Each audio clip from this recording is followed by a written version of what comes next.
இந்த நாளிலே தேவனுடைய வார்த்தைகளை கற்றுக்கொள்ளும்படியாக கூடி வந்திருக்கிறதான சகோதர சகோதரிகள், சிறு பிள்ளைகள், உங்கள் யாவருக்கும் நமது உயிர்த்தெழுந்த ஆண்டவராகிய இயேசு கிறிஸ்துவின் நாமத்தினால வாழ்த்துக்களை தெரிவித்துக் கொள்கிறேன்.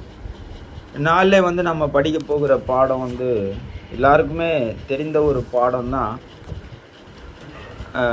இருந்தாலும் நாம் இது நம்ம வளர்ச்சிக்கு மிகவும் முக்கியமான ஒரு பாடமாகவும் இருக்கிறது. அந்த காரியங்களை இந்த நாளில் நாம் கற்றுக்கொள்ள போகிறோம். எங்கேருந்து ஆரம்பிக்கிறோம் அப்படின்னா, பிலிப்பியர் 2ஆம் அதிகாரம் 12வது வசனத்திலேருந்து நாம் ஆரம்பிக்கிறோம். பிலிப்பியர் 2ஆம் அதிகாரம் 12வது வசனத்தில் நாம் பார்க்கும்போது, ஆதலால் எனக்கு பிரியமானவர்களே, நீங்கள் எப்போதும் கீழ்ப்படுகிறபடியே நான் உங்களுக்கு சமீபமாக இருக்கும் பொழுது மாத்திரமல்ல, நான் தூரமாக இருக்கிற இப்பொழுதும் அதிக பயத்தோடும் நடுக்கத்தோடும் உங்கள் ரட்சிப்பு நிறைவேற பிரயாசப்படுங்கள் என்று சொல்லப்படுகிறது நாம் பார்க்கிறோம். அப்போது அப்போஸ்தலனாகிய பவுல் பிலிப்பு சபையாருக்கு இங்கே உற்சாகப்படுத்துகிற தேவனுடைய வார்த்தை என்ன அப்படின்னா, உங்கள் ரட்சிப்பு நிறைவேற பிரயாசப்படுங்கள். இந்த தலைப்பை மையமாய் கொண்டு தான் இந்த நாளில் நாம் என்ன செய்ய போகிறோம், தேவனுடைய வார்த்தைகளை கற்றுக்கொள்ள போகிறோம். அப்போ பவுல் பிலிப்பியர்களை பார்த்து சொல்றாரு, உங்கள் ரட்சிப்பு நிறைவேற பிரயாசப்படுங்கள். அதுவும் எப்படி பிரயாசப்படணுமா, அதில் ஒரு வார்த்தை இருக்குது பாருங்க, அதிக பயத்தோடும் நடுக்கத்தோடும் உங்கள் ரட்சிப்பு நிறைவேற பிரயாசப்படுங்கள். இன்னைக்கு ரட்சிப்புக்காக எத்தனை பேர் பயத்தோடு நடுக்கத்தோடெல்லாம் பிரயாசப்பட்டு கொண்டு இருக்கிறாங்க? பெரும்பாலான மக்கள் அப்படி செய்யறது கிடையாது. அப்போ இது ஏதோ புதிய ஏற்பாட்டில் இன்றைக்கு நம்ம மத்தியில் மட்டும்தான் இந்த மாதிரி பிரச்சனைகள் இருக்கிறதா அப்படின்னா இல்லை. அப்போ இது நம்ம ஒவ்வொருவருமே இதுக்காக நாம் பிரயாசப்பட வேண்டியது இருக்கிறது. இது குறித்து நாம் பயத்தோடு பக்தியோடு நாம் என்ன செய்ய வேண்டியது இருக்கிறதுனா, நாம் அதுக்காக முயற்சி செய்யணும். அப்போ பிரயாசம்ன்ற வார்த்தை பார்த்தீங்கன்னா கடினப்பட்டு முயற்சி செய்வது அப்படிதான் அதனோட அர்த்தம். அப்போது நம்முடைய ரட்சிப்புக்காக நாம் பயத்தோடு நடுக்கத்தோடு நாம் பிரயாசப்படுகிறோமா? சிந்தித்து பார்க்கும்போது பெரும்பாலான மக்கள் அப்படி இல்லைன்றதை தான் நாம் கண்டுபிடிக்கிறோம். அப்போ பவுல் பிலிப்பியர்களை பார்த்து கூட அப்படி தான் சொல்கிறார். இதே காரியத்தை எபிரேயர் புஸ்தகத்தில் கூட நாம் படிக்க முடியும். உங்களுக்கு எல்லாருக்கும் தெரியும், எபிரேயர் புஸ்தகம் 2ஆம் அதிகாரம் 4வது வசனத்தில், எபிரேயர் 2ஆம் அதிகாரம் 4வது வசனத்தில் படிக்கும்போது, எபிரேய கிறிஸ்தவர்களும் கூட எப்படி தான் இருக்கிறாங்க அப்படின்னு பார்த்தீங்கன்னா, அவங்களும் எப்படி இருக்கிறாங்க பாருங்க, ரட்சிப்பை குறித்து கவலையற்று இருக்கிறார்கள் அப்படின்னு சொல்றார். ஏன்னா தேவன் பழைய ஏற்பாடு அங்க பத்தி பேசுறாரு. பழைய ஏற்பாடு என்பது தேவதூதர் மூலமாய் கொடுக்கப்பட்டது. புதிய ஏற்பாடு என்பது கிறிஸ்துவின் மூலமாய் கொடுக்கப்பட்டது. பழைய ஏற்பாட்டுக்கு ஒருத்தன் கீழ்ப்படியலை அப்படின்னு சொன்னா அதுக்கே தண்டனை நீதியா இருக்கும்போது, புதிய ஏற்பாட்டுக்கு கிறிஸ்துவின் மூலமாய் கொடுக்கப்பட்ட பிரமாணத்துக்கு கீழ்ப்படியலைன்னா என்னவா இருக்க முடியும்? அப்போ அந்த எச்சரிப்புகளை எல்லாம் கொடுத்து கர்த்தர் சொல்றாரு, தேவனே சாட்சி கொடுத்திருக்கிறாராம். எப்படின்னா, அடையாளங்கள், அற்புதங்கள், பலவிதமான பலத்த செய்கைகள், தம்முடைய சித்தத்தின்படி பகிர்ந்து கொடுத்த பசுத்த ஆவியின் வரங்களினாலும் தேவன்தாமே சாட்சி கொடுத்ததுமாயிருக்கிற இவ்வளோ பெரிதான ரட்சிப்பை குறித்து கவலையற்று இருப்போமானால் தண்டனைக்கு எப்படி தப்பித்துக் கொள்வோம் என்று கேட்கிறார். அப்போ ரட்சிப்பு தேவன் அதை எப்படி பேசுறாரு, இவ்வளோ பெரிய ரட்சிப்பு இல்லையா? அப்போ தேவனே அந்த ரட்சிப்பை இவ்வளோ பெரிய ரட்சிப்பு அப்படின்னு பேசும்போது, இன்னைக்கு மனிதர்கள் இந்த ரட்சிப்பை எப்படி பார்க்குறாங்க? சுலபமாக பார்க்குறாங்க. எப்படி பார்க்குறாங்கன்னா, ஏதோ சிம்பிளாக என்ன சொல்லுங்க, அது நாங்கள் செய்துடுறோம். சிம்பிளாக சொன்னீங்கன்னா செய்துட்டோன்னா எனக்கு அந்த ரட்சிப்பு வேணும், நான் பரலோகம் போயிடணும். ஆனால் வேத வாக்கியங்களில் அப்படி இல்லை. தேவன் இந்த ரட்சிப்பை நம்ம நினைக்கிற மாதிரி எப்படி கொடுக்கறது இல்லை, ரொம்ப எளிமையாக சுலபமாக கொடுக்கல. அப்போ இந்த ரட்சிப்புக்காக நம்ம என்ன செய்ய வேண்டும் என்று கர்த்தர் சொல்கிறாரு, அதிக பயத்தோடும் நடுக்கத்தோடும் நீங்கள் என்ன செய்யுங்க, அதுக்காக கடினப்பட்டு முயற்சி செய்யுங்க. பிரயாசப்படுங்கள் என்று சொல்றார். உங்களுக்கு எல்லாருக்கும் தெரியும், லூக்கா புஸ்தகத்தில் படிக்கிறோம், அந்த இடுக்கமான வாசலை பற்றி பேசுவார். இடுக்கமான வாசல் வழியாய் உட்பிரவேசிக்க பிரயாசப்படுங்கள் ஒரு வார்த்தை இருக்குது இல்லையா? அங்கேயும் பாருங்க, அந்த பிரயாசம்ன்ற வார்த்தையை பயன்படுத்துகிறார். ஏன்னா அநேகர் உட்பிரவேசிக்க வகை தேடினாலும் அவர்களால் என்னவாகுமா? கூடாமற் போகும் சொல்றார். அப்போ அங்க பாருங்க, வகை தேடுகிறவர்களாலே கூடாமற் போகிறது. ஆனா இயேசு போதிக்கிற பாடம் என்னன்னா, நீங்க என்ன செய்யுங்கன்றாரு? இடுக்கமான வாசல் வழியாய் உட்பிரவேசிக்க பிரயாசப்படுங்கள் சொல்றாரு. அப்போ இந்த ரட்சிப்புக்காக பிலிப்பு சபையாருக்கு கர்த்தர் சொல்லுகிற பாடம் என்ன அப்படின்னா, உங்கள் ரட்சிப்பு நிறைவேற என்ன செய்யுங்க? பிரயாசப்படுங்கள். இந்த வேத வசனங்களில் பார்க்கும்போது நிறைய, இப்போ உதாரணத்துக்கு ரோமாபுரி மக்களை எடுத்துங்க. ரோம கிறிஸ்தவர்களை பார்த்து பவுல் என்ன உற்சாகப்படுத்துகிறார் அப்படின்னு பார்க்கும்போது, ரோமர் 13ஆம் அதிகாரம் 11வது வசனம் 12வது வசனம், நித்திரையை விட்டு எழுந்திருக்கத்தக்க வேலை ஆயிற்றென்று நாம் காலத்தை அறிந்தவர்களாய் இப்படி நடக்க வேண்டும்.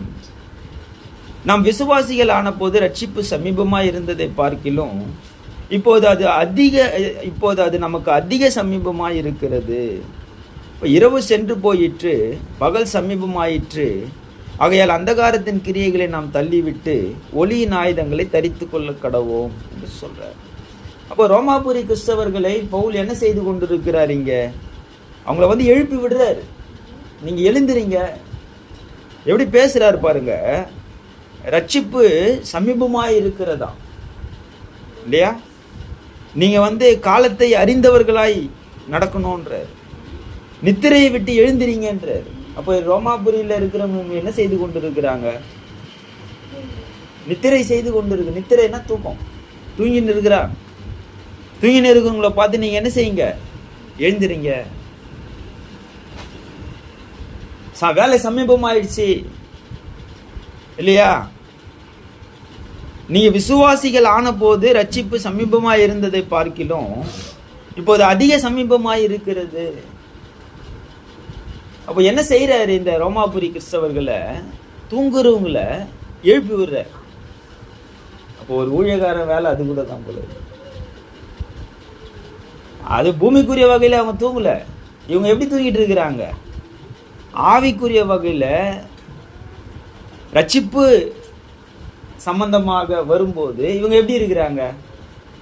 ஒரு அசதியா, ஒரு ஜாக்கிரதை இல்லாம,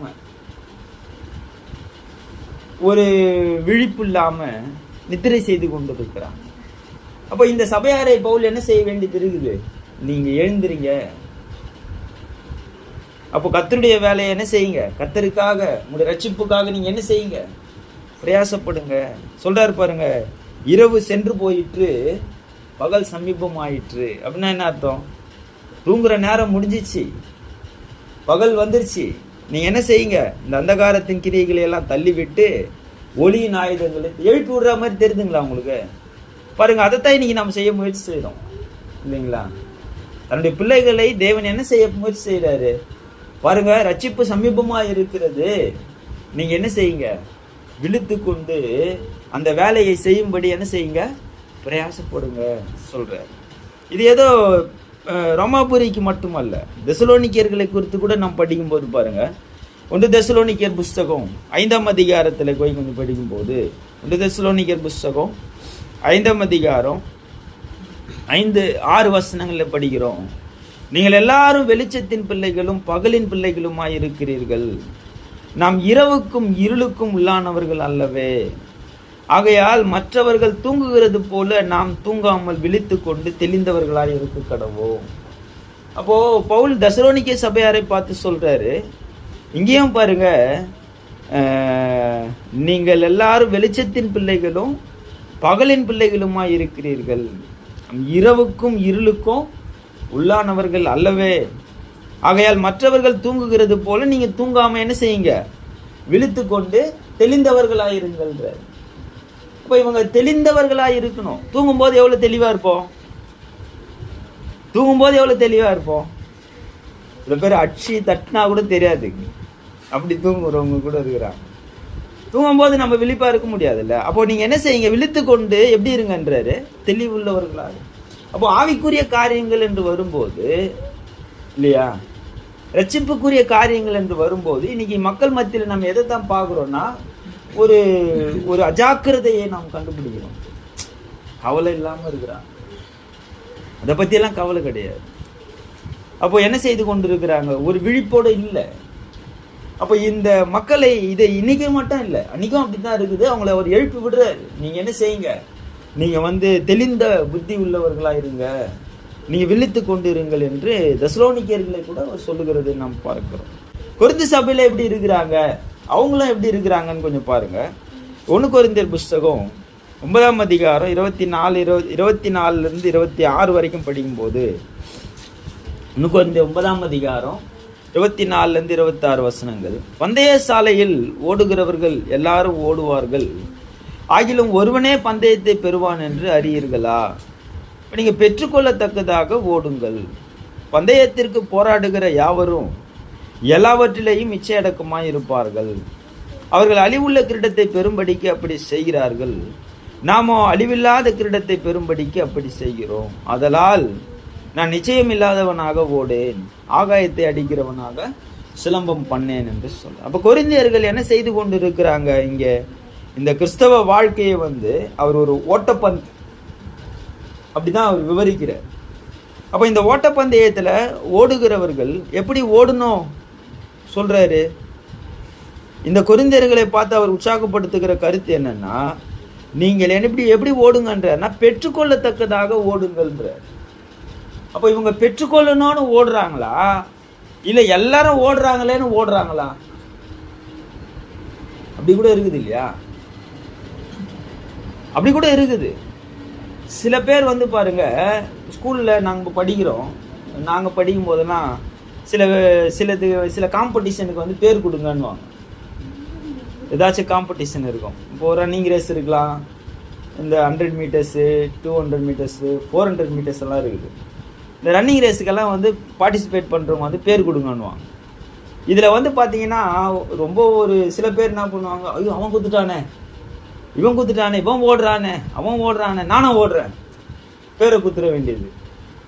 ஓடும்போது அப்போ ஓடணும்னு ஓடுறது, ஆனால் ஜெயிக்கணும்னு ஓடுது. ஆனால் ஜெயிக்கணும்னு ஓடுறவன் என்ன பண்ணுவான், அவன் அதுக்காக என்ன செய்கிறான், அதுக்காக அவன் ப்ராக்டிஸ் பண்ணுறான், அதுக்காக அவன் செல்ஃப் கண்ட்ரோலாக இருக்கிறான். அப்போ ப்ராக்டிஸ் பண்ணி செல்ஃப் கண்ட்ரோலாக இருந்து எல்லா வகையிலும் முயற்சி செய்து அவன் ஓடணும்னு அந்த அந்த அந்த கோர்ட்டில் நிற்கும் போதே அவனுடைய கான்ஃபிடென்ட் எப்படி இருக்கும், நான் ஜெயிக்கணும், நான் தான் ஜெயிக்கணும் அப்படின்னு ஒருத்தன் நிற்பான். இன்னொருத்தன் நிற்பான், ஐயோ பேர் கொடுத்துட்டோமே, ஓடி ஆகணுமே அப்படின்னா நிற்பான். அப்போ யார் ஜெயிப்பா? அப்போ இந்த கொரிந்தியர்கள் என்ன செய்து கொண்டு இருக்கிறாங்க, ஓடணுமே அப்படின்னு ஓடுறாங்க. அப்போ பவுல் சொல்றாரு, நீங்க எப்படி ஓடுங்கன்றாரு, பெற்றுக்கொள்ளத்தக்கதாக ஓடுங்கள். இது இன்றைக்கு இருக்கிற பெரும்பாலான கிறிஸ்தவர்களை விவரிக்குதா இல்லையா? இன்னைக்கு சிந்தித்து பாருங்க, இன்றைக்கு இருக்கிற பெரும்பாலான கிறிஸ்தவர்களை இது விவரிக்கிறது. பாருங்க, தேவன் இந்த சூழ்நிலை நமக்கு கொடுக்கிறார். இன்னைக்கு பெரும்பாலான கிறிஸ்தவர்கள் ஓடணுமேனு ஓடுறாங்களே தவிர ஜெயிக்கணுமேனு என்ன செய்யறதில்லை, ஓடுறது கிடையாது. ஜெயிக்கணும்ன்ற ஓடும்போது அவன் என்ன செய்யறான், 25ஆம் வசனத்துல பாருங்க, பந்தயத்துக்கு போராடுகிற யாவரும் எல்லாவற்றிலையும் எப்படி இருக்கிறாங்களாம், இச்சையடக்கமா இருக்கிறாங்க. அப்போ அவங்க அழிவுள்ள கிரீடத்தை பெரும்படிக்கு அப்படி செய்கிறார்கள், நாம அழிவில்லாத கிரீடத்தை பெரும்படிக்கு அப்படி செய்கிறோம். அப்போ ஒரு ஓட்டப்பந்தயத்துல ஓடுறவங்கள அங்க அவங்களுக்கு அவர் எக்ஸாம்பிளா காட்டுறாரு. அழிஞ்சு போகிற ஒரு பரிசை பெற்றுக்கொள்றவனே எவ்வளோ தன்னை வருத்தி கொள்றான், எவ்வளோ ஹார்டா ப்ராக்டிஸ் பண்றான், எவ்வளோ தன்னை வருத்தி கொண்டு இதை சாப்பிடணும், இதை சாப்பிடக்கூடாது, இப்படிதான் இருக்கணும், இப்படி இருக்கக்கூடாது, இப்படியெல்லாம் தன்னை பாதுகாத்து கொண்டு அதுக்காக தன்னை ஆயத்தப்படுத்துறான் இல்லையா? அப்போ எவ்வளோ ஜாக்கிரதையா இருக்கிறான் அவனுடைய அந்த ரன்னிங் ரேஸ்க்காக. ஆனால் இன்றைக்கு கிறிஸ்தவர்கள் என்ன செய்கிறோம், நம்ம என்ன அதுக்காக முயற்சி செய்கிறோம்? அப்போ அதுதான் சொல்றாரு, உங்கள் ரட்சிப்பு நிறைவேற நீங்கள் என்ன செய்யுங்க, பிரயாசப்படுங்க. அப்போ இவங்க என்ன செய்து கொண்டு இருக்கிறாங்க? பிரயாசம் படுறது இல்லை, அதுக்காக பயிற்சி செய்யறது இல்லை, அதுக்காக முயற்சி செய்யறது இல்லை, எதுவுமே பண்றது இல்லை. அப்போ என்ன நடக்கும்? பவுல் சொல்றாரு, ஆகையால் நான் நிச்சயம் இல்லாதவனாக ஓடேன். அப்போ ஆகாயத்தை அடிக்கிறவனாக சிலம்பம் பண்ணேன் என்று சொல்றார். அப்போ பவுல் நிச்சயத்தோடு ஓடிக்கொண்டு இருக்கிறார்.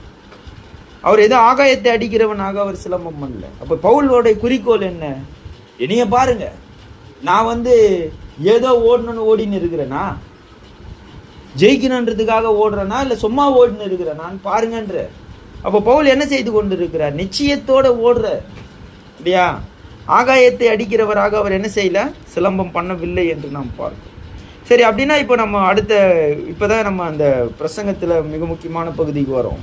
சரி பிரதர், நான் என்னுடைய ரட்சிப்பு நிறைவேற பிரயாசப்படணும் அப்படி சொல்றீங்க, அதை நான் எப்படி செய்ய முடியும்?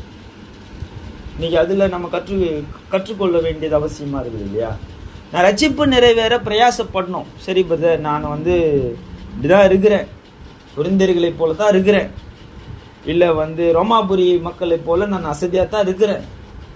இப்போ நான் சரி இந்த வசனத்தை கேட்டு நான் பிரயாசப்படுறேன், என்ன செய்தா நான் பிரயாசப்படுறது அப்படின்ற ஒரு கேள்வி வருது இல்லைங்களா? அப்போ நம்ம ரட்சிப்புக்காக நான் என்ன செய்யணும்? பிரயாசப்படணும்னா நான் என்ன செய்யணும் அப்படின்ற சில பகுதிகளை மட்டும் நம்ம என்ன செய்து முடிப்போம். அப்போ ரட்சிப்புக்காக பிரயாசப்படணும் அப்படின்னும் போது கர்த்தர் நமக்கு இந்த ரட்சிப்புக்காக நாம் செய்ய வேண்டிய மிக முக்கியமான ஒன்றை அவர் நமக்கு சொல்லித்தரார். அது என்னன்னு பாருங்க. அப்போஸ்தலர் 2:40 நாம் படிக்கும்போது, அப்போஸ்தலர் 2ஆம் அதிகாரம் 40ஆம் வசனத்துல பேதுரு நிறைய வார்த்தைகளை பிரசங்கம் பண்ணியிருக்கிறாரு.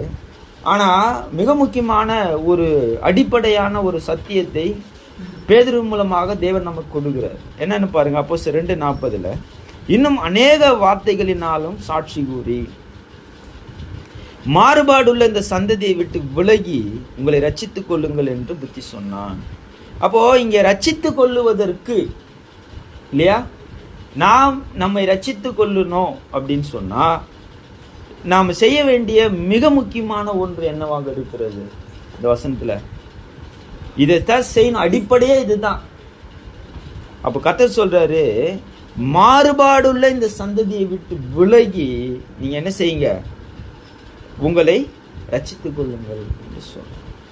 அப்ப மாறுபாடுள்ள இந்த சந்ததி, அப்ப நான் என்னுடைய ரட்சிப்புக்காக நான் பிரயாசப்படணும் அப்படின்னா நாம் செய்ய வேண்டிய மிக முக்கியமான ஒரு காரியம் என்னவாக இருக்கிறதுனா, இந்த மாறுபாடுள்ள சந்ததியை விட்டு நம்ம என்ன செய்யணும்? நம்ம விலக்கி காத்துக்கொள்ளணும். எப்படி நாம விலக்கி காத்து கொள்ளுவது? எங்கேயாச்சும் ஒரு மலை பிரதேசமா இந்த சன்னியாசிங்க போறாங்களே, அந்த மாதிரி போயிடணுமா? இல்ல, அந்த மாதிரி நமக்கு சொல்ல கர்த்தர் சொல்றாரு இல்லையா? அப்போ 1 கொரிந்தியர்ல சொல்றாரு, அப்படின்னா நீங்க உலகத்தை விட்டு பிரிந்து போக வேண்டியதா இருக்குமே சொல்றாரு. அப்போ கர்த்தர் நமக்கு என்ன சொல்றாருன்னு பார்க்கும்போது, இந்த உலகத்தாரோட நாம் என்ன செய்யக்கூடாது? ஐக்கியம் கொள்ளக்கூடாது. 2 கொரிந்தியர் புஸ்தகம் நமக்கு தெரியும். 6ஆம் அதிகாரத்துல 14 18 வசனத்துல சொல்றாரு, அந்நிய நுகத்துல அவிசுவாசிகளோட பிணைக்கப்படாதிருங்க இல்லைங்களா? அப்போ நீதிக்கும் அநீதிக்கும் சம்பந்தம் ஏது? ஒளிக்கும் இருளுக்கும் ஐக்கியம் ஏது? கிறிஸ்துவுக்கும் பேலியாளுக்கும் இசைவேது? இப்படியே சொல்லிட்டே வர்றாரு. அப்போ நாம என்ன செய்யணுமா? கர்த்தர் சொல்றாரு பாருங்க. ஆனபடியினால் 17ஆம் வசனம், ஆனபடியினாலே நீங்கள் அவர்கள் நடுவிலிருந்து புறப்பட்டு பிரிந்து போய் அசுத்தமானதை தொடாதிருங்கள் என்று கர்த்தர் சொல்லுகிறார். கொரிந்தியர்கள் கிறிஸ்தவர்கள் தான் இல்லைங்களா? 2வது நிருபத்தை எழுதுறாரு கொரிந்தியர்களுக்கு. 2வது நிருபத்தை எழுதும் போது கூட கொரிந்தியர்கள் யாரோட ஐக்கியம் உள்ளவர்களாக இருக்கிறாங்க? இந்த உலகத்தாரோட என்ன செய்து கொண்டு இருக்கிறாங்க? ஐக்கியம் கொண்டு இருக்கிறாங்க. அவங்க உலகத்தாரை என்ன செய்து கொண்டு இருக்கிறாங்கன்னா சிநேகித்து கொண்டு இருக்கிறாங்க. உலகத்தாரோட ஐக்கியம் கொண்டு இருக்கிறாங்க. அவங்களுடைய கிரியைகளோடு இவங்க என்ன செய்யறாங்க? பங்காளிகளா இருந்து கொண்டு இருக்கிறாங்க. அப்ப கர்த்தர் அவங்கள பார்த்து சொல்றாரு, நீங்க என்ன செய்யாதீங்க, அவங்க நடுவுல இருந்து நீங்க என்ன பண்ணணும்? பிரிஞ்சு வாங்க, அசுத்தமானதை தொடாதீங்க, அப்பொழுது நான் உங்களை ஏற்றுக்கொண்டு உங்களுக்கு பிதாவாய் இருப்பேன், நீங்கள் எனக்கு குமாரரும் குமாரத்திகளுமாய் இருப்பீர்கள் என்று சொல்றார். அப்போ நம்முடைய ரட்சிப்புக்காக நாம் பிரயாசப்படணும் அப்படின்னும் போது நாம் செய்ய வேண்டிய மிக முக்கியமான ஒன்று என்னன்னா, இந்த உலகத்து மனிதர்களை நாம் பார்க்கணும். உலகத்தில் இருக்கிற அந்த மனிதருடைய கிரியைகளை நாம் பார்க்கணும். பாருங்க, எந்த மனிதனையும் நாம் அருவருக்க கூடாது இல்லையா? ஏன்னா மனிதர்கள் தேவனுடைய சாயல்ல உண்டாக்கப்பட்டவன். அப்ப தேவனுடைய சாயல்ல உண்டாக்கப்பட்ட மனிதனை நாம் என்ன செய்திடக்கூடாது? வெறுக்கக்கூடாது. வெறுக்கக்கூடாதுன்னா எந்த அர்த்தத்துல நமக்கு தெரியுது? ஏன்னா இயேசு எல்லாரையும் தான் அன்பு கூர்ந்தார். ஆனா அந்த மனிதனிடத்துல நாம் அவனுடைய கிரியைகள், அதுல நாம் என்ன செய்யணும்? அதை நாம வெறுக்கணும். அவனுடைய கிரியைகள், பொல்லாத கிரியைகள் இருக்குது பாருங்க, அந்த கிரியைகளை நாம் என்ன செய்யணும்? வெறுக்கணும். தாவீது அப்படித்தான் இருந்தாருங்க. 101வது சங்கீதம் முழுக்க நீங்க படிக்கும்போது 2வது வசனத்திலிருந்து நம்ம படிக்க முடியும். அந்த வசனம் ஃபுல்லாக நம்மளால இப்போ படிக்க முடியாது, நேரம் இல்லை நமக்கு. ஒருவேளை நீங்கள் நோட்ஸ் எடுக்கிறவங்க போட்டுங்க. 101வது சங்கீதத்தில் நாம் படிக்கும்போது 2வது வசனத்திலிருந்து ஏறக்குறைய அந்த அதிகாரம் முடிய 8வது வசனத்து வரைக்கும் நாம் படிக்கும்போது தாவீது சொல்றாரு பாருங்க, அந்த தீங்கான காரியம் அதை என்ன செய்ய மாட்டாரு, அதை அவர் என்ன செய்ய மாட்டாராம், அவர் கண்ணுக்கு முன்னாடி வைக்க மாட்டேன்றார். அதே போல சில வழி விலகுகளுடைய செய்கைகளை அவர் என்ன செய்கிறாரு? வெறுக்கிறார். அப்போ மாறுபாடான இருதயம் அவரை விட்டு நீங்கணுன்றார். அப்போ அவதூறு பண்ணுகிறவனை அவர் சங்கரிப்பேன் என்று சொல்றார். அப்போ தான் யாரோட இருக்கணுன்றதுல ஜாக்கிரதையா இருக்கிறாரா? இன்னைக்கு எதுதான் பிரச்சனை? ஆகாத சம்பாஷணை நல்லொழுக்கங்களை கெடுக்கும். 1 கொரிந்தியர் 15:33. அப்போ ஒரு ஆகாத சம்பாஷணை நல்லொழுக்கத்தை கூட என்ன செய்திரும்? கெடுத்துரும். லோத்து நல்லா தான் நீதிமானா தான் இருந்தாரு. லோத்து போய் சோதோமில் போய் வாழ்ந்தாரு. லோத்து தன்னுடைய பரிசுத்தத்தை பாதுகாத்து கொண்டார். ஆனால் லோத்தினுடைய பிள்ளைகள் நிலைமை என்னவாயிடுச்சு? லோத்தினுடைய மனைவி நிலைமை என்னவாயிடுச்சு? சிந்திச்சு பாரு. அப்போ ஆகாத சம்பாஷணை நல்லொழுக்கத்தை கெடுக்குமா கெடுக்காதா? அப்போ நாம் யாரோட இருக்கணும்? எப்படிப்பட்ட மனிதர்களோட நாம் சேர்ந்து பேசணும்? எப்படிப்பட்ட மனிதர்களோட நம்முடைய நேரத்தை செலவழிக்கணும்? இதெல்லாம் மிக முக்கியமான ஒன்று. நம்முடைய ரட்சிப்புக்காக நாம் பிரயாசப்படுறது. தாவீதுக்கு என்ன சொல்றாரு பாருங்க, 26வது சங்கீதத்துல, சங்கீதம் 26:4-5 படிக்கும்போது, வீணரோடே நான் உட்காரவில்லை, வஞ்சகரிடத்திலே நான் சேருவதில்லை, பொல்லாதவர்களின் கூட்டத்தை பகைக்கிறேன், துன்மார்க்கரோடே உட்காரேன் என்று சொல்றாரு. இது சங்கீதம் 1வது சங்கீதம் மாதிரியே இருக்குது பாருங்க. துன்மார்க்கருடைய ஆலோசனையில் நடக்க மாட்டேன்றார், பாவிகளுடைய வழியில நிற்க மாட்டேன்றார், பரியாசக்காரர் உட்கார இடத்துல உட்கார மாட்டேன்றார். அதே மாதிரி வீணரோடே நான் உட்காரவில்லை, வஞ்சகரிடத்துல நான் சேருவதில்லை, பொல்லாதவரின் கூட்டத்தை பகைக்கிறேன், துன்மார்க்கரோட உட்கார மாட்டேன்னு சொல்றார். இன்னைக்கு நாம செய்கிறோமா? சில பேருக்கு பாருங்க, இந்த கேலி கிண்டல் பண்றவங்களோட போய் உக்காந்தா ரொம்ப சந்தோஷமா இருக்குது இல்ல? ரொம்ப சந்தோஷமா இருக்கு. சிரிச்சினே இருக்கலாம்ல. மற்றவங்களை நாம் வருத்தப்படுத்துவோம், மற்றவங்களை நாம் துக்கப்படுத்திடுவோம். ஆனால் இவங்களுக்கு அதில் ஒரு சந்தோஷம். ஆனால் தாவீது அதெல்லாம் செய்கிறாரா? தேவன் எங்கேயாவது யாரையாவது இந்த மாதிரி கிண்டல் பண்ணி அந்த மாதிரி எங்கன்னா படிக்கிறீங்களா? ஏசு எங்கேயாச்சும் அது மாதிரி பண்ணியிருக்கிறாரா? 33 ஆண்டுகள் எங்கேயுமே படிக்கிறது கிடையாது. ஆனால் இன்னைக்கு மனிதர்கள் இப்படியெல்லாம், இதெல்லாம் ஒரு என்டர்டெயின்மெண்ட்டுன்றாங்க. இல்லை, அதெல்லாம் விட்டு விலகணும்னு கர்த்தர் சொல்கிறார். அப்போது இதெல்லாமே நாம் செய்யக்கூடிய மிக முக்கியமான ஒன்று. அப்போது பேதுரு சொல்கிறாரு, அப்போ 2:40 படிக்கும்போது பாருங்கள், அவங்க ரட்சிப்புக்காக நாம் செய்ய வேண்டிய மிக முக்கியமானது என்னென்னா, இந்த மாறுபாடுள்ள சந்ததியை விட்டு நாம் விலகணும். அப்போ உலகம் அப்படின்னு பேசும்போது உலகத்து மனிதர்களையும் குறிக்கும், உலகத்தில் இருக்கிற பொல்லாத கிரியைகளையும் குறிக்கிறது. நீதிமொழிகளில் சொல்கிறாரு 13ஆம் அதிகாரம் 20ஆம் வசனத்தில், ஞானிகளோட சஞ்சரிக்கிறவன் ஞானம் அடைவான், மூடருக்கு தோழனோ நாசம் அடைவான்னு சொல்கிறார். அப்போ நம் ஞானிகளோட சந்தரிக்கிறவர்களா இருந்தா நம்ம என்ன செய்வோம்? ஞானம் அடைவோம். ஒருவேளை மூடருக்கு தோழனா இருந்தா நம்ம என்ன செய்வோம்? இன்னைக்கு சபையில இருக்கிற எத்தனை பேர் வந்து சபையாரோட நேரம் கழிக்கணும்னு நம்ம நினைக்கிறோம்? இல்ல வசனத்தை பத்தி பேசுனீங்கன்னா பிரதர் இதே பத்தி பேசுனீங்க, வேற எதனா பத்தி பேசுங்க சொல்றோமா இல்லையா? வசனத்தையே பேசியிருந்தா மக்களுக்கு என்ன செய்யறதில்ல, புரியறதில்ல. ஒரு முறை 2 முறை கேட்பாங்க, பிரதர் ஐயோ அவர் வராரா, நான் இல்லைன்னு சொல்லிட்டு எப்பவுமே வசனத்தை பற்றியே பேசினு இருப்பாரு, சொல்கிறோமா இல்லையா? அப்போ ரட்சிப்புக்காக நான் பிரயாசப்படுறோம் அப்படின்னும் போது நம் நேரத்தை நாம் எதுக்காக செலவழிக்கணும்?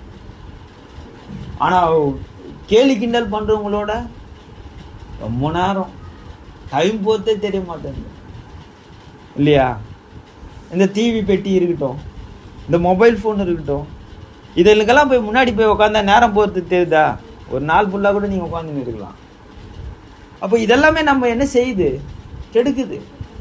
இதெல்லாமே ரட்சிப்புக்காக பிரயாசப்படுவதா? இல்லைங்க. அதை விட்டுட்டு இவைகளை எல்லாம் நான் விட்டுட்டு என்ன செய்யணும்? வெளியில் வந்து நாம் ஞானிகளோடு சஞ்சரிக்கணும் இல்லையா? யார் தேவனுடைய வார்த்தைகளை பேசுகிறாங்க, யார் தேவனுடைய காரியங்களில் உற்சாகமாக அவங்களோடு இருந்தனா நம்ம என்ன செய்வோம்? அதை கற்றுக்கொள்வோம். சரிங்களா? அதுவும் கூட அதே போல் ரட்சிப்புக்காக நாம் பிரயாசப்படுறதுல மிக முக்கியமான ஒன்று என்னென்னா, நாம் வந்து ஏதோ உலகத்தில் இருக்கிற மனிதர்களை வெறுக்கிறதோடவோ இல்லை உலகத்தில் இருக்கிற இந்த பொல்லாத கிரியைகளை வெறுக்கிறதோடவோ இல்லைங்க.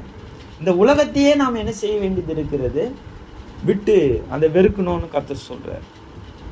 அது லூக்கா 16ஆம் அதிகாரத்தில் சொல்கிறார் இல்லையா? எந்த ஊழியக்காரனும் 2 எஜமான்களுக்கு ஊழியம் செய்யக்கூடாது. ஒருவனை பகைத்து மற்றவனை சிநேகிப்பான், அல்லது ஒருவனை பற்றி கொண்டு மற்றவனை அசட்டை பண்ணுவான்.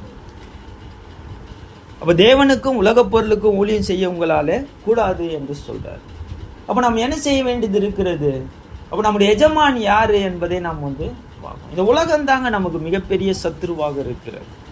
இன்னைக்கு மனிதர்கள் எல்லாம் எதை அன்பு கூற ஆரம்பிக்கிறாங்க? உலகத்தையும் உலகத்தில் உள்ளவைகளிலேயும் என்ன செய்கிறாங்க? அன்பு கூறுறாங்க. 1 யோவான் 2ஆம் அதிகாரம் கர்த்தர் சொல்றாரு, நாம் யாரை சேவிக்கணும்? நாம் வந்து 2 எஜமான்களுக்கு ஊழியம் செய்ய ஒருவனாலும் கூடாது. இன்னைக்கு கிறிஸ்தவர்களுடைய பெரும்பாலான நிலைமை என்னன்னா, எனக்கு 2மே வேணும் தான் நிற்கிறாங்க. தேவனும் வேணும், எதுவும் வேணும், உலகமும் வேணும். இந்த உலகத்தையே நான் அனுபவிக்கணும், தேவனையும் நான் என்ன செய்யணும்? பரலோகமும் போகணும். ஆனால் கர்த்தர் அதுக்கு என்ன சொல்றாரு? இல்லை 2த்துல ஏதோ ஒன்று தான்ற. நீ ஒன்று உலகத்தை சேவி, இல்லையானா நீ யாரை சேவி? தேவனை சேவி. இல்லை புத்தர் எனக்கு 2மே வேணும். அங்கே தான் பிரச்சனை இருக்கிறது நாம் பார்க்கணும். அப்போ ரட்சிப்புக்காக நான் பிரயாசப்படணும் போது நம்ம எதை வெறுக்கணும்? ஒன்று வெறுக்கணும் இல்லையா? ஒன்றைய வெறுத்தா தான் ஒன்று நமக்கு கிடைக்கும். மத்தேயு 13ஆம் அதிகாரத்தில் ஒரு ஓமையை சொல்கிறார் இல்லையா? 44 46 வசனங்கள் வரையில் படிக்கும்போது, மத்தேயு 13ஆம் அதிகாரம் 44 நாம் படிக்கும்போது அப்போ சொல்கிறார் இல்லையா? அந்த பரலோக ராஜ்யமானது நிலத்தில் புதைந்திருக்கிற ஒரு பொக்கிஷத்துக்கு ஒப்பாக பேசுகிறார். அதுக்கு அடுத்த இன்னொரு ஓமையில் படிக்கும்போது, பரலோக ராஜ்யம் என்பது நல்ல முத்துக்களை தேடுகிற ஒரு வியாபாரிக்கு ஒப்பாக பேசுகிறார். அப்போ பரலோக ராஜ்யத்தை தேவன் எப்படி விவரிக்கிறாரு? ஒரு பொக்கிஷத்தை போல விவரிக்கிறார். பரலோக ராஜ்யத்தை எப்படி விவரிக்கிறார்னா, ஒரு முத்துக்களை போல, வியாபாரி தேர் நல்ல முத்துக்களை போல விவரிக்கிறார். அப்போ அந்த பொக்கிஷத்தை அவன் பார்த்த உடனே அவன் என்ன செய்கிறான்? தனக்கு உண்டானது எல்லாத்தையும் வித்துட்டு அந்த பொக்கிஷத்தை என்ன செய்கிறான்? தனக்கு சொந்தமாக்கி கொள்ளுகிறான். அப்போ ஒன்றை இழந்துடுறான், இதை சொந்தமாக்கி கொள்ளுகிறான். அந்த வியாபாரி நல்ல முத்துக்களை கண்டுபிடிக்கிறான், தன்னுடையதை இழந்துட்டு அந்த முத்தை வந்து கண்டுபிடிக்கிறான். அது மாதிரி தான் பரலோக ராஜ்யம் இருக்கிறது. இந்த உலகத்தில் இருக்கிற எல்லா சந்தோஷங்களையும், இந்த உலகத்தில் இருக்கிற எல்லா இன்பங்களையும் விட பரலோக ராஜ்யம் எப்படி இருக்குது? மிகவும் உயர்ந்ததாக இருக்கிறது. அப்போ பரலோக ராஜ்யத்தை நாம் அது வேணும் அப்படின்னு சொன்னால் நம்ம எதை இழக்கணும்? இதை இழக்கணும். இதை இழந்தா தானே அது நமக்கு கிடைக்கும். அப்ப ரட்சிப்புக்காக நான் பிரயாசப்படுறேன் போது எது எனக்கு தடையா இருக்கக்கூடாது? இந்த உலகத்துக்குரிய காரியங்கள் இன்னைக்கு அதான தடையா இருக்குது. 8ஆம் அதிகாரம் உங்களுக்கு தெரியும். தன் ஜீவனை ரட்சிக்க விரும்புகிறவன் அதை இழந்து போவான். அப்போ மறுதலிக்கணுமா? எதை? இந்த உலகத்துக்குரிய காரியங்களை நான் என்ன செய்ய வேண்டியது இருக்கிறது? மறுதலிக்கணும். இவைகள் கர்த்தரை சேவிப்பதற்கு இது தடையா இருக்கக்கூடாது. நீங்க ஏன் பிரதர் சர்ச்சைக்கு வரல? நீங்க ரட்சிக்கப்படணும்னா சபைக்கு வரணுமே. நீ ரட்சிக்கப்படணும்னா கர்த்தருடைய பந்தியில கை வைக்கணுமே. நீ ரட்சிக்கப்படணும்னா கர்த்தருடைய வேலைகளை நீ செய்யணுமே அப்படின்னு சொன்னா மனிதர்கள் என்ன சொல்றாங்க? பிரதர் டைம் இல்லை பிரதர், வேலைக்கு போயிட்டேன், ஓட்டி செய்தேன் சொல்றாங்களா இல்லைங்களா? அப்போ எது அவங்களுக்கு தடையா இருக்கிறது? கர்த்தரை சேவிப்பதற்கு இந்த உலகத்துக்குரிய இந்த காரியங்கள் தடையா இருக்கிறது. பாருங்க, இன்றைக்கு தேவனை தேடுவதற்கு மனிதர்களுக்கு நேரமே இல்லைன்றாங்க இல்லையா? முதலாவது தேவனுடைய ராஜ்யத்தையும் அவருடைய நீதியையும் தேடுங்கன்றார். அப்போது இவைகள் எல்லாம் உங்களுக்கு கூட கொடுக்கும். அப்போ இதுல என்ன நாம கற்றுக்கொண்ட கருத்து ஒன்று, மிக முக்கியமான கருத்து என்னன்னா, கர்த்தரை சேவிப்பதற்கு அல்லது இந்த ரட்சிக்கப்படுவதற்கு நாம் பிரயாசப்படணும் அப்படின்னும் போது முதல் காரியம் இந்த உலகத்துல இந்த மாறுபாடுள்ள சந்ததியை விட்டு நம்ம விலகணும். ரெண்டாவது, பொல்லாத கிரியைகளை விட்டு நம்ம விலகணும். மூணாவது, இந்த உலகத்தையே நம்ம என்ன செய்யக்கூடாது? அன்பு கூறக்கூடாது. இதெல்லாம் விட்டுட்டு கர்த்தருடைய காரியங்கள் நாம் என்ன செய்யணும்? கொலோசியர் 3ஆம் அதிகாரத்தை சொல்றார் இல்லையா? பூமியில் உள்ளவைகளை அல்ல மேலானவைகளையே நாடுங்கள்ன்ற. அப்போ மேலானவைகளை நாம் நாடணும். அப்பதான் நாம் என்ன செய்யறோம்? இதையை விட்டுட்டு அதையை நாம் நாடும்போது தான் அதுக்காக நாம் பிரயாசப்படக்கூடியவர்களாக இருக்கிறோம் என்று நாம். அடுத்தபடியாக நாம் பெரிய பாடம் தான் இது, ஏன்னா என்னால் முடிக்க முடியுமான்னு தெரியல. அடுத்ததாக நம்ம பார்க்கும்போது இன்னொரு கருத்து என்ன அப்படின்னா, பாவத்தை நாம் என்ன செய்யணும் அப்படின்னா மேற்கொள்ளும். நம்ம ரட்சிப்புக்காக நாம் பிரயாசப்படுறோம் அப்படின்னு சொல்லும்போது நாம் என்ன செய்ய வேண்டியது இருக்கிறதுனா பாவத்தை மேற்கொள்ளணும். அது பாவத்தின் மேல் நாம் ஜெயம் கொள்ளணும். நீங்க பாவம் செய்து கொண்டே இருக்கிற வரைக்கும் என்னுடைய ரட்சிப்புக்காக நான் பிரயாசப்படுறேன்னா இல்ல. ரோமாபுரி கிறிஸ்தவர்களை பார்த்து அப்போஸ்தலனாகிய பவுல் போதிக்கும் போது ரோமர் 6ஆம் அதிகாரம் 1-2 வசனத்துல சொல்றாரு, ஆகையால் என்ன சொல்லுவோம்? கிருபை பெருகும்படிக்கு பாவத்தில் நிலை நிற்கலாமா? நிலை நிற்கலாம் என்று சொல்லலாமா? கூடாது. பாவத்துக்கு மரித்த நாம் இனி அதில் எப்படி பிழைப்போம் என்று கேட்கிறேன். அப்போ இவங்க பாவத்தில் பிழைத்து கொண்டு இருக்கிறாங்க, பாவத்தில் நிலை நின்று கொண்டு இருக்கிறாங்க இல்லையா? அப்ப ரோமர்களை பார்த்து அவர் கேட்கிறாரு, நீ பாவத்திலே பிழைத்து கொண்டு இருக்கிற, நீ பாவத்திலே நிலைத்து கொண்டு இருக்கிறனா நீ ரட்சிப்புக்காக பிரயாசப்படுறியா இல்லையா? அப்ப நான் ரட்சிப்புக்காக நான் பிரயாசப்படுறேன் அப்படின்னும் போது ஒரு அடி எடுத்து வைக்கிறேன்னா நான் என்ன செய்யணும்? முதலாவது இதை நீ ஸ்டாப் பண்ணு, நிறுத்தணும். பாவம் செய்வதை நாம் என்ன செய்யணும்? நிறுத்தணும். பாவத்தை நாம் மேற்கொள்ளும். இன்னைக்கு சபைகள்ல இது பிரச்சனையா? பாருங்க, இதையே செய்வாங்க, இதையே செய்வாங்க, அப்படி போதிக்கப்பட்டு இருக்கிறார். அப்போ கர்த்தர் நமக்கு சொல்றது பாருங்க, இதை நிறுத்தணும். ஏன்னா யார் தேவனுடைய ராஜ்யத்தில் பிரவேசிப்பதில்லை? 1 கொரிந்தியர் 6ஆம் அதிகாரம் 9-10 வசனத்தை சொல்றாரு, அநியாயக்காரர் தேவனுடைய ராஜ்யத்தை சுதந்தரிப்பதில்லை என்று அறியீர்களா? வஞ்சிக்கப்படாதிருங்கள். அப்ப கொரிந்தியர்களை யாரோ வஞ்சித்து இருக்கிறாங்க இல்லையா? பல்ல போதகர்கள் வஞ்சிக்கிறாங்க. எப்படி வஞ்சிக்கிறாங்க? பரவாயில்ல நீ செய்துக்கோ. அப்போ பாவம் செய்து கொண்டே பரலோகம் போயிட முடியும்னு நினைக்கிறாங்க. பாவத்தில் இருந்து கொண்டே நிலை நின்று கொண்டே பாவத்தில் பிழைத்து கொண்டே எங்க போயிடலான்னு நினைக்கிறாங்க? பரலோகம் போயிடலான்னு நினைக்கிறாங்க. அது சாத்தியமா? கர்த்தர் சொல்றாரு, யார் எங்கே பிரவேசிப்பதில்லை. பாருங்க, வஞ்சிக்கப்படாதிருங்கள், மோசம் ஏமாந்து போயிடாதீங்க. அப்ப என்ன செய்யணும்? வேசி மார்க்கத்தாரும் விக்கிரக ஆராதனைக்காரரும் விபச்சாரரும் சுயப்புணர்ச்சிக்கு, ஆண் புணர்ச்சி, திருடர், பொருளாசைக்கு வெறியர், உதாசீனர், கொள்ளைக்கார் தேவனுடைய ராஜ்யத்தை என்ன செய்ய மாட்டாங்க? சுதந்திரிப்பதில்லை. அப்போ இப்படிப்பட்ட பாவத்தை செய்யக்கூடிய மனிதர்கள் இவங்க இந்த பாவத்தை செய்வதை என்ன செய்யணும்? அதுலேருந்து நிறுத்தணும், அதுலேருந்து மனம் திரும்பணும், இந்த பாவத்தை செய்யாதபடிக்கு பாவத்தை மேற்கொள் இல்லையா? அப்போ பாவம் செய்யறதை நம்ம நிறுத்தும் போது தான் நம்முடைய ரட்சிப்புக்காக நம்ம என்ன செய்யறோம்? முயற்சி செய்யறோம் இல்லையா? அது செய்தினே நாம் எப்படி வேலை செய்ய முடியும்? அப்போ 1 பேதுரு 4:1-2 சொல்றாரு. அப்போ நம்ம என்ன செய்யணுமா? இப்படி இருக்க கிறிஸ்து நமக்காக மாம்சத்தில் பாடுபட்டபடியால் நீங்களும் அப்படிப்பட்ட சிந்தையை ஆயுதமாக தடுத்து. பவுல் சொல்றாரு இல்லையா, என் சரீரத்தை ஒடுக்கி கீழ்ப்படுத்துறன்ற 9:27. அப்போ நம்முடைய சரீரத்தை ஒடுக்கணும், பாவம் செய்யாதபடிக்கு இந்த சரீரத்தை நாம் என்ன செய்யணும்? ஒடுக்கணும். இருதயத்தை சுத்திகரிக்கணும். அப்போ நாம் 1 பேதுரு 4:1-2 படிக்கும்போது பிதாவுடைய சித்தத்தை செய்யணும், மாம்சத்தில் பாடுபடணும். அப்படி செய்கிறவன் என்ன செய்கிறான்னா பாவங்களை விட்டு ஓய்ந்திருப்பான் என்று சொல்ல.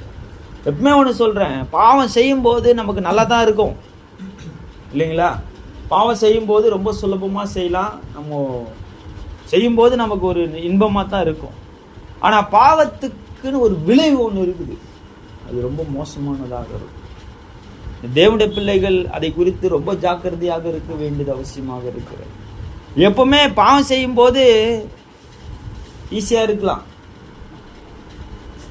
நல்லாவும் இருக்கலாம். ஆனா பாவத்துக்கு பின்னாடி ஒரு விளைவுன்னு ஒன்று வருது பாருங்க, அது ரொம்பவும் மோசமானதா. ஆதாம் பாவம் செய்தார், ஏவாள் பாவம் செய்தாங்க. செய்யும்போது அவங்களுக்கு எப்படி இருந்தது? நாங்க தேவர்களை போல இருப்போம், என் மனைவி கொடுத்தா நான் சாப்பிட்டேன், முடிஞ்சு போயிச்சா? இல்லை, அவர் சொல்லிட்டாரு. அந்த அம்மாவை போய் கேட்குறாரு, சர்ப்பம் என்னை வஞ்சித்தது, அந்த அம்மா சொல்லிட்டாங்க. அவரை போய் கேட்டாரு, அவர் என்ன சொன்னாரு? என் மனைவி, நீ கொடுத்தல ஒரு மனைவி அப்படி சொல்றாரு பாருங்க. நீர் கொடுத்தல ஒரு மனைவி, நீர் கொடுத்த ஸ்திரீயானவள் எனக்கு கொடுத்தா, நான் புஷ்டேன். அப்படியாப்பா, சரி சரி விட்டாரா? இல்லை. அவரோட விளைவு பாருங்க. சர்ப்பத்தை பார்த்து சொல்றாரு, நீ வயிற்றினால் நகர்ந்து மண்ணை தின்பாய், நீ சபிக்கப்பட்டு இருப்பாய்னு சர்ப்பத்தை பார்த்து சொன்னார். அதனால தான் நீ எங்க பார்த்தாலும் பாம்பு பார்த்தா அடிச்சிடுறாங்க இல்லையா? 2வது, அவரோட முடிஞ்சு போயிச்சா? ஆதாமோட ஏவாளோட முடிஞ்சு போயிச்சா? ஏவாளை பார்த்து சொன்னாரு, நீ வேதனையோடு பிள்ளை பெறுவாய், உன் ஆசை உன் புருஷனை பற்றி இருக்க, அவன் உன்னை ஆண்டு கொள்ளுவான்ட்டாரு. இனிய வரைக்கும் வேதனையோட தான் யார் பிள்ளை பெறுறாங்க? வலி வரலன்னா கூட ஊசி போட்டாவது வலி வர வச்சிடுறாங்க இல்லையா? அப்போ இன்னைக்கு எல்லாரும் அவஸ்தைப்படுறாங்கல்ல. அன்னைக்கு அந்த அம்மா செய்தாது, விளைவு அவருடைய சந்ததியை பாதிச்சுதா இல்லையா? ஆதாமுக்கு என்ன ஆச்சு? உன் நிமித்தம் பூமி சபிக்கப்பட்டு இருக்கும், அது முள்ளும் குறுக்கும் முளைப்பிக்கும்.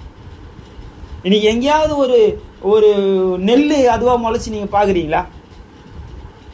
எங்கேயாவது ஒரு கோதுமை அந்த முளைச்சி எங்கேயா பார்க்குறீங்களா? ஆனால் முள் அதுவாக முளைக்குது, புல் அதுவா. அது யாருக்கு பிரயோஜனம்? அப்போ தேவன் பூமியை சபிச்சார்ல, இன்றைக்கும் மனுஷன் வேர்வை சிந்தி தானே சாப்பிட்ணும். பாருங்க, பாவம் செய்யும் போது ஒன்றும் பெருசாக தெரில, ஆனால் அதுக்குடைய விளைவு. அப்போ ஒரு மனுஷனுக்கு எது பாதுகாப்பு? இல்லை பிரதர், பாவம் செய்துக்கலாம் பரவாயில்லன்னு நினைக்காதீங்க. பாவத்தினுடைய விளைவு தேவனிடத்தில் மிகப்பெரிய பாதிப்பை ஏற்படுத்துகிறது. எனவே பாவம் செய்வதை நாம் நிறுத்தணும், மேற்கொள்ளணும் என்பதை நாம் என்ன செய்கிறோம்? புரிந்து கொள்ளுகிறோம். அப்போ நேரம் கடந்து போயிடுச்சு. கடைசியாக ஒரே ஒரு கருத்தோடு நம்ம முடிச்சிருவோம். அப்போது முதல்ல பார்த்தோம், அதாவது ரட்சிப்புக்காக பிரயாசப்படணும் அப்படின்னும் போது நம்ம செய்ய வேண்டிய மிக முக்கியமானது என்னன்னா, உலகத்தை விட்டு வெளியே வரணும். உலகத்தாரை போல நாம் வாழக்கூடாது, உலகத்தை அன்பு கூறக்கூடாது, வேத வாக்கியங்களை நாம் அன்பு கூறணும், தேவனை அன்பு கூறணும், தேவனுடைய காரியங்களை அன்பு கூறணும். இதெல்லாம் செய்தாதான் நாம் பிரயாசப்படுறோம். 2வது, பாவம் செய்யறதை நிறுத்தணும். பாவம் செய்து கொண்டே நான் என்ன செய்திட முடியாது, என் ரட்சிப்புக்காக நான் பிரயாசப்படுற சொல்ல முடியாது. பாவம் செய்து நிறுத்திட்டு பாவத்தை மேற்கொண்டு பாவத்தை ஜெயித்து நம்ம என்ன செய்யணும்? அந்த ராஜ்யத்துக்காக நாம் பிரயாசப்படணும். மூணாவது, கனி கொடுக்கணும். கனி கொடாமல் இருக்கிற வரைக்கும் நாம் எங்கே போக முடியாதுங்க. நம்முடைய ரட்சிப்பு சாத்தியமே கிடையாது. மத்தேயு 7:19 சொல்றாரு இல்லையா, நல்ல கனி கொடாத மரம் எல்லாம் வெட்டுண்டு அக்னியில போடப்படும் சொல்றாரு. அப்போ கனி கொடுக்கலன்னா, இல்லை பிரதர் நான் எந்த தப்புமே பண்ண மாட்டேன், அதே நேரத்தில் எந்த நல்லதும் பண்ண மாட்டேன், அப்படி கூட சில மனிதர்கள் இருக்கிறாங்க. யாருக்கும் கெடுதல் பண்ண மாட்டேன், அதே நேரத்தில் யாருக்கும் நல்லதும் பண்ண மாட்டேன், அப்படி கூட இருக்கலாமா? இல்லை, கனி கொடுக்கணும் இல்லையா? நல்ல கனி கொடாத மரம் எல்லாம் வெட்டுண்டு அக்னியில போடப்படும். இன்னைக்கு சபைகள் இல்லை, மனிதர்கள் பாருங்க, சபைக்கு வரணும், கர்த்தருடைய பந்தியில கை வைக்கணும், காணிக்கை கொடுக்கணும், போயிடணும், அவ்வளவுதானா? அதுதான் நம்ம கனி கொடுக்கிறதா? இல்ல, கனி கொடுக்கணும்ன்ற ஆவியின் கனிகள் என்னன்னு நமக்கு சொல்றாரு இல்லையா? கலாத்தியர் 5ஆம் அதிகாரத்துல சொல்ற ஆவியின் கனியும் அன்பு, சந்தோஷம், சமாதானம், அப்படியே ஒரு பெரிய பட்டியலை கொடுக்கிறார். இவைகள் எல்லாம் ஆவியின் கனிகளாக இருக்கிறது. நீங்க கிறிஸ்தவரிடத்துல இதெல்லாம் பார்க்க முடியுதுங்களா? அன்பு உள்ள கிறிஸ்தவர்களை பார்க்க முடியுதுங்களா? இரக்கம் உள்ள கிறிஸ்தவர்களை, மற்றவர்களை அன்பு கூறுகிறவரை பார்க்க முடியுதுங்களா? சுயநலமா தானே இருக்கிறோம். ஆனா அன்புக்கு எது கிடையாதுன்றாரு. அன்பு தற்பொழிவை நாடாதான். 1 கொரிந்தியர் 13 சொல்றாரு, அன்பு தற்பொழிவை நாடாது. அன்புக்கு இரக்கம் இருக்கிறது, அன்புக்கு பொறாமை இல்லை. இன்னைக்கு எத்தனை கிறிஸ்தவரிடத்துல இந்த கனிகளை எல்லாம் நாம் கண்டுபிடிக்கிறோம்? கொலோசியர்ல சொல்றாரு, நற்கிரியைகளாகிய கனிகளை தந்து, சகலவித நற்கிரியைகளாகிய கனிகளை தந்து. இன்னைக்கு எத்தனை கிறிஸ்தவர்கள் நற்கிரியைகளை செய்கிறத நாம் பார்க்கிறோம்? அவங்கவுங்க வாழ்க்கை அவங்கவுங்க பார்த்துக்கினாலே போதும் அப்படின்ற நிலைமையில தான் இன்னைக்கு நம்ம இருக்கிறோம். மற்றவர்களை குறித்து நம்ம அக்கறையா இருக்கிறது இல்லையே. அப்போ இதெல்லாமே கனிகள். அப்ப நல்ல கனி கொடாத மரம் எல்லாம் எங்க போகிறது? வெட்டுண்டு. அப்ப கிறிஸ்தவன் கனி கொடுக்கக்கூடியவனாக இருக்கணும். அந்த லூக்கா 13ஆம் அதிகாரத்துல படிக்கிறோம் இல்லைங்களா? லூக்கா 13ஆம் அதிகாரத்துல ஒரு தோட்டக்காரனுடைய உவமையை பற்றி சொல்றாரு. அந்த தோட்டக்காரன் ஒரு அத்தி மரத்தை நட்டு இருக்கிறார். அந்த அத்தி மரத்துல கனிகளை தேடி கொண்டு இருக்கிறார். அப்போ அந்த எஜமான் தேடி கொண்டு இருக்கிறாரு, 3 வருஷமா தேடின்னு இருக்கிறாரு, கனிகளே இல்லை. அப்ப தோட்டக்காரனை பார்த்து சொல்றாரு, இது வெட்டி போடு அப்படின்ற. ஆனா தோட்டக்காரன் சொல்றான், இந்த 1 வருஷம் இருக்கட்டும், இதுக்கு நான் வேலை செய்யறேன். அப்ப கனி கொடுத்தால் சரி, கொடாவிட்டால் என்ன செய்யலாம்? வெட்டி போடலாம். அப்போ நாம் கனி கொடுக்கணும் இல்லையா? ஆமா, ஒரு கிறிஸ்தவனா இருந்து நம் கனி கொடுக்கக்கூடியவர்களாக இருக்கணும். அப்ப கனி கொடுக்கும் போதுதான் நாம் என்ன செய்ய முடியுமா? நம்ம ரட்சிப்புக்காக நாம் பிரயாசப்படுவோம். இல்லாம இருந்தா நம்ம எப்படி இருப்போம்? அப்போ இது சம்பந்தமாக யோவான் 15ஆம் அதிகாரத்துல அதிகமா பேசுறாரு. எபிரேயர் புஸ்தகத்துல கடைசியாக நாம் சொல்லி முடிப்போம். 1 பேதுரு 4:18 முடிப்போம். நீதிமானே ரட்சிக்கப்படுவது அரிதானால் பக்தி இல்லாதவனும் பாவியும் எங்கே நிற்பான்? ரட்சிப்பு என்பது அரிதா சுலபமானதா? சொல்றாரு பாருங்க, நீதிமானே ரட்சிக்கப்படுவது அரிதானால் பக்தி இல்லாதவனும் பாவியும் எங்கே நிற்பான்? ஆரம்பத்திலே நம்ம வரோம். பிலிப்பியர் 2ஆம் அதிகாரத்துல பவுல் சொல்றாரு, உங்க ரட்சிப்புக்காக பிரயாசம். வகை தேடுகிறவர்களால் கூடாமற் போகும் இல்லையா? அந்த இடுக்கமான வாசல் பிரவேசிக்க பிரயாசப்படுங்கள். அப்ப இந்த நாளில நாம் என்ன கற்றுக்கொள்ளுகிறோம்? நம்முடைய ரட்சிப்புக்காக நாம் பிரயாசப்படணும், முயற்சி செய்யணும். பாவம் செய்யறதை நிறுத்துறதுன்றது சாதாரண விஷயம் இல்லைதான். ஆனா அதுக்காக நாம் என்ன செய்யணும்? கஷ்டப்படணும். உலகத்தை விட்டும் பொல்லாத கிரியைகளை விட்டும் உலகத்து மக்களை விட்டு பிரிந்து வருதுன்றது சாதாரண விஷயம் இல்லை. அதனால கஷ்டப்பட்டு செய்யணும். கனி கொடுப்பது என்பது சாதாரண விஷயம், செய்யணும். இப்படியெல்லாம் நம்ம பிரயாசப்படும் போது தான் நம்ம என்ன செய்யறோம்? அப்போ நீதிமானே ரட்சிக்கப்படுவது அரிதானால், அப்போ பாவி எங்க போய் நிற்க முடியும்? அந்த பக்தி இல்லாதவன் எங்க போய் நிற்க முடியும்? அப்போ பக்தி இல்லாதவனும் பாவியும் ரட்சிக்கப்பட முடியுமா? இல்லை. நீதிமானே ரட்சிக்கப்படுவது அரிது. அப்போ பாவியும் பக்தி இல்லாதவனும் எங்க போய் நிப்பான்னு கேட்கிறார். அது நமக்கு பயம் கொடுத்தது இல்லையா? எல்லாரும் ரட்சிக்கப்பட்டு பரலோகம் ஆத்ம ரட்சிப்பை அடையணும்னு விரும்புகிறோம், நித்திய ரட்சிப்பை அடையணும்னு விரும்புகிறோம். ஆனால் அதுக்காக நான் எந்த வேலை செய்ய மாட்டேன்னா எப்படி? அப்போ இது அரிது என்பதை நமக்கு ஞாபகப்படுத்துகிறேன். எனவே நாம் அதிகமாக முயற்சி செய்வோம், தொடர்ந்து வேத வசனங்களை கற்றுக்கொண்டு இந்த காரியங்களுக்கு கீழ்ப்படிவோம். தேவன் தாமே இந்த வசனங்களை ஆசீர்வதிப்பார்கள்.